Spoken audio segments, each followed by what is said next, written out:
जय संविधान रैली की प्रेस कॉन्फ्रेंस के लिए टीकमगढ़ पहुंचे कांग्रेस के पूर्व मंत्री कमलेश पटेल ने भारतीय जनता पार्टी को जमकर घेरा। उन्होंने भारतीय जनता पार्टी को आड़े हाथों लेते हुए कहा कि भारतीय जनता पार्टी के कार्यकाल में महंगाई, बेरोजगारी और मिले हुए अधिकारों को छीनने का काम भारतीय जनता पार्टी ने किया है। भारतीय जनता पार्टी ने बड़े बड़े उद्योगपतियों से देश की संपत्ति लुटाने का काम भी करवाया है। इसी दौरान उन्होंने कहा कि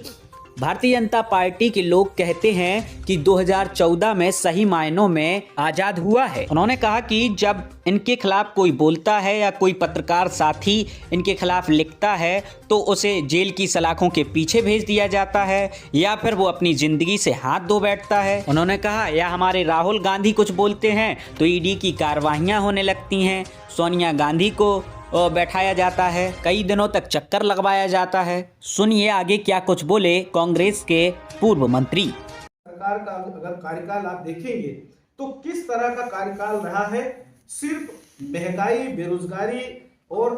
जो मिले हुए अधिकार थे उसको छीनने के अलावा इन्होंने कुछ नहीं किया है। बड़े बड़े उद्योगपतियों को देश की संपत्ति लुटाने का काम भारतीय जनता पार्टी की सरकार ने किया है। और तो और आपको पता है, एक तरफ देश आजादी, हमारा जो संविधान है, संविधान की 75वीं वर्षगांठ मना रहा है और दूसरी तरफ आरएसएस के लोग, भाजपा के लोग ये कहते हैं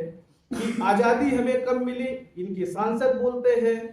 कि 2014 में आजादी मिली। मोहन भागवत जी ने अभी एक दिन पहले इंदौर में बोला कि स्वतंत्रता तो अभी स्थापित हुई है असली मायने में। तो ये किस तरह की बातें करते हैं। एक तरफ हम संविधान के 75वीं वर्षगांठ मना रहे हैं और संविधान ही है ऐसी हमारे पास ताकत जो सबको बोलने का अधिकार देती है। आज हम ये कह सकते हैं, जो बार बार हमारे नेता आदरणीय राहुल गांधी जी, खड़गे जी या सभी लोग जो इंडिया अलायंस के लोग जो ये बात कर रहे हैं कि संविधान खतरे में है, आज हमारा कोई पत्रकार साथी अगर सच बोल दे, सच लिख दे तो वो जेल की सलाखों के पीछे होता है या तो जिंदगी से हाथ धोना पड़ता है। आपने मध्य प्रदेश में भी देखा, देश के कई कोनों में, कई हिस्सों में आपने देखा है, आए दिन इस तरह की घटनाएं घटित हो रही है। सच अगर राहुल गांधी जी बोलते हैं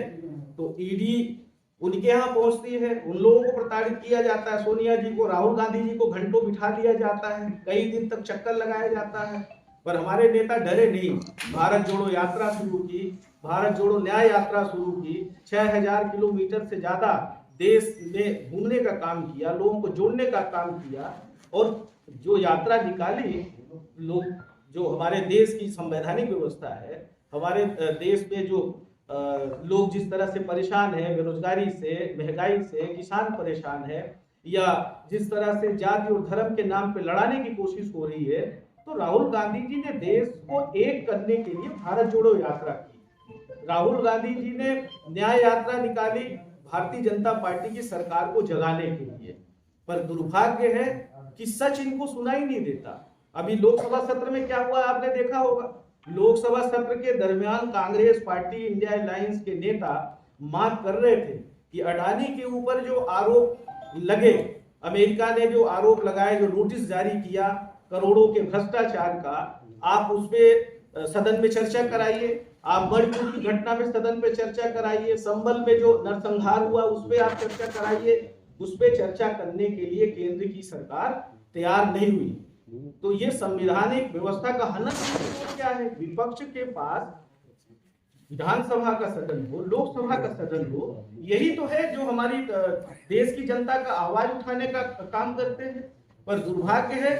कि बड़ी मुश्किल में संविधान की 75वीं वर्षगांठ पे चर्चा कराने का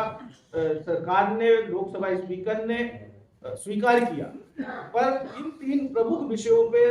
विपक्ष के लोग मांग कर रहे थे, राहुल गांधी जी, खड़गे जी, इसको उन्होंने स्वीकार नहीं किया और इधर उधर की बातें करके उसको कहीं न कहीं आवाज को दबाने का काम किया। और जब बापू इन पे डॉक्टर भीमराव अम्बेडकर जी पे जब चर्चा शुरू हुई तो सारे वक्ताओं ने, इंडिया अलायंस के जब वक्ताओं ने, सांसदों ने, विपक्ष के नेता ने, जब सबने जब बात रखी तो सबने हमारे जो डॉक्टर भीमराव अम्बेडकर साहब थे, जो संविधान को लिखने का काम किया, सबने उनकी प्रशंसा की और संवैधानिक व्यवस्थाएं किस तरह से तार तार हो रही है जो संवैधानिक संस्थाएं हैं किस तरह से कमजोर करने का काम कर रहे हैं, सबने कहीं ना कहीं डॉक्टर भीमराव अंबेडकर जी के योगदान का जब उल्लेख किया तो गृह मंत्री जी ने किस तरह का वक्तव्य डॉक्टर भीमराव अंबेडकर जी के बारे में लोकसभा में सदन के अंदर देते हैं, इससे आप अंदाजा लगा लीजिए कि जो हम लोग कहते हैं वो उनके मुंह से वो बात उजागर हो गई कि ये लोग संविधान को नहीं मानते, मनवादी विचारधारा के लोग हैं। ये इन्होंने, जिनका देश की आजादी में कोई लेना देना नहीं था, संविधान जब बना तब इनका कोई लेना देना नहीं था, तो ये इनकी जो असली इच्छा है, जो ये बार बार कभी बोलते हैं मोहन भागवत जी आरक्षण पे समीक्षा होनी चाहिए, जैसा कि अभी आपको हमने उल्लेख किया, अभी एक दिन पहले इंदौर में जो उनने वक्तव्य दिया, तो ये कहीं ना कहीं ये सारी चीजें ये समझ में आता है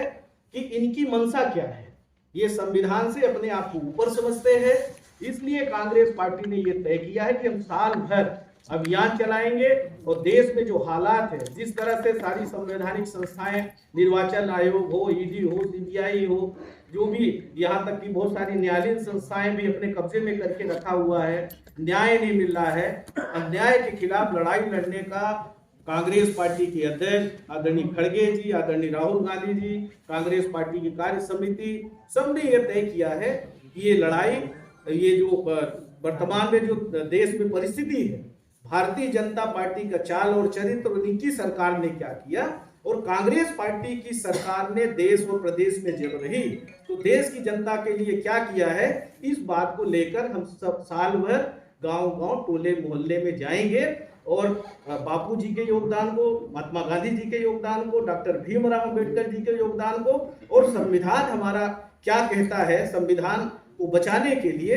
हम सारे लोग कांग्रेस पार्टी के कार्यकर्ता गांव-गांव, जगह-जगह जाएंगे। और यहाँ तक कि हम तो सबसे आपके माध्यम से भी अपील करते हैं, सिविल सोसाइटी के लोगों से भी, कि संविधान बचाने की मुहिम में, देश को बचाने की मुहिम में हर वर्ग के लोगों की आज जरूरत है। अगर हमारा संविधान नहीं रहेगा तो हमारे मौलिक अधिकार खत्म हो जाएंगे। हमारा जो समानता का अधिकार है, जो हमें हर वर्ग को जाति और धर्म से ऊपर उठ के सबको बराबरी का अधिकार मिला हुआ है, अगर वो सब चीजों को बचाना है, जो हमारी सुंदरता है, अगर इसको बचाना है तो सिर्फ और सिर्फ हमारा संविधान है। और हमारे जो ये पूर्वज, जो हमारे नेता रहे हैं, जिनको देश को बनाने में, चाहे मौलाना अब्दुल कलाम जी हो, पंडित जवाहरलाल नेहरू जी हो, चाहे डॉक्टर राजेंद्र प्रसाद जी हो, चाहे सरदार पटेल जी हो, जो भी इस देश को बनाने में तपस्या किए हैं, बहुत सारे स्वतंत्रता संग्राम सेनानियों ने प्राणों की आहुतियां दी है, तो उनको सबको याद भी करेंगे और देश की जनता को जोड़ने का भी काम करेंगे। इस अभियान में सबको जोड़ने के लिए आज आपके बीच में आना हुआ है। हमारे जो पार्टी के कार्यकर्ता नेता हैं, ये भी, और सभी लोगों से हमारी अपील भी है कि ज्यादा से ज्यादा लोग महू की जो रैली है, जो हमारा 27 तारीख से ये कार्यक्रम साल भर के लिए शुरू हो रहा है, उसमें ज्यादा से ज्यादा लोग शामिल हो। इसी उपलक्ष्य में आज आप लोगों के बीच में आना हुआ है। आप साथियों से कोई अगर